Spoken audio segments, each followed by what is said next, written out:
So you're a dog owner in Petersburg, and you know that the right kind of training can really change everything. In this explainer, we're going to walk through how to find that perfect local trainer who can help you and your best friend just thrive together. You know, just imagine taking those amazing walks along the Appomattox River without any pulling on the leash. Or picture yourself relaxing in Old Town with a calm, happy dog by your side. That's the goal, right? And a great local trainer is really the key to making that a reality. Okay, so here's our plan. We'll start with what makes a trainer great in the first place. Then we'll talk about the different kinds of programs, what you should expect to budget, the most important questions to ask, and then we'll finish up with some Petersburg-specific rules and resources. First up, let's talk about what actually makes a trainer great. We're going to look at two really important things: their training philosophy and their professional qualifications. The very first thing you want to look for is a trainer who uses positive reinforcement. It's a modern, humane way to train. It's all about rewarding the behavior you want to see, not punishing what you don't. This helps your dog figure out what to do, builds their confidence, and honestly, it just makes your bond with them so much stronger. Now, you might see a bunch of letters after a trainer's name. They can look like a bit of an alphabet soup, but they're really important. For basic manners and obedience, a certification like CPD-TKA is a great sign.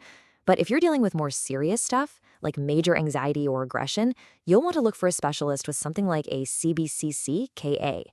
These credentials mean they've put in the work and are committed to keeping up with the best, most ethical practices. All right, next up, let's find the right program for you. Once you've found a trainer with a philosophy you like, the next step is picking a format that actually fits your goals and, of course, your dog's personality. So let's break down the big three. Group classes? They're fantastic for getting your dog used to other dogs and people. But if you have a very specific problem at home, like your dog jumps on everyone who walks in the door, a private lesson is probably a better bet. And then there's board and train. This can get you some really intensive results, fast. But just remember, you have to be ready to follow up and maintain all that great work once your dog is back home. All right, Section 3 is all about a really practical question. How much should you plan to spend on dog training right here in the Petersburg area? Having a general budget in mind from the start just makes it so much easier to compare your options. So let's take a look at what the typical costs are around town. Here's a quick look at the numbers. You can see a standard 6-week group obedience class is usually going to run you somewhere between $150 and $250. A single private lesson, on the other hand, is closer to $80 to $120. And as you can see, those intensive board and train programs, well, they're a much bigger investment, often starting at around $1,500 or even more. Okay, on to Section 4. So you've found a few trainers you're interested in, and you've got your budget. Now it's time to actually interview them, and it helps to know what to ask. The best thing you can do is be prepared. Ask them straight up about their philosophy. You're listening for positive reinforcement. Ask about their experience with the specific challenges you're facing. But pay really close attention to question 5. How will they involve you and your family? Because remember, good training is just as much about teaching the humans as it is about teaching the dog. For our last section, let's bring it all back home to Petersburg. We're going to cover some specific rules and local spots that every dog owner here should know about. Knowing the local rules is just part of being a good neighbor and a responsible dog owner.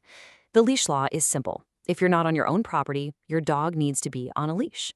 That current rabies tag on their collar, absolutely required. And here's a nice little perk for us in Petersburg.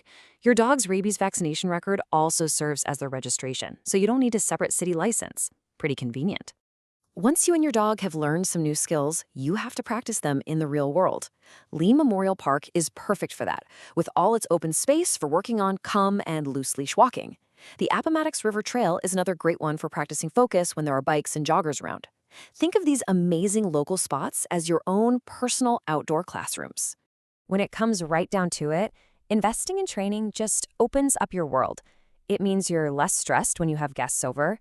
You feel more confident when you're out and about in town, and it leads to a stronger, happier relationship with your dog.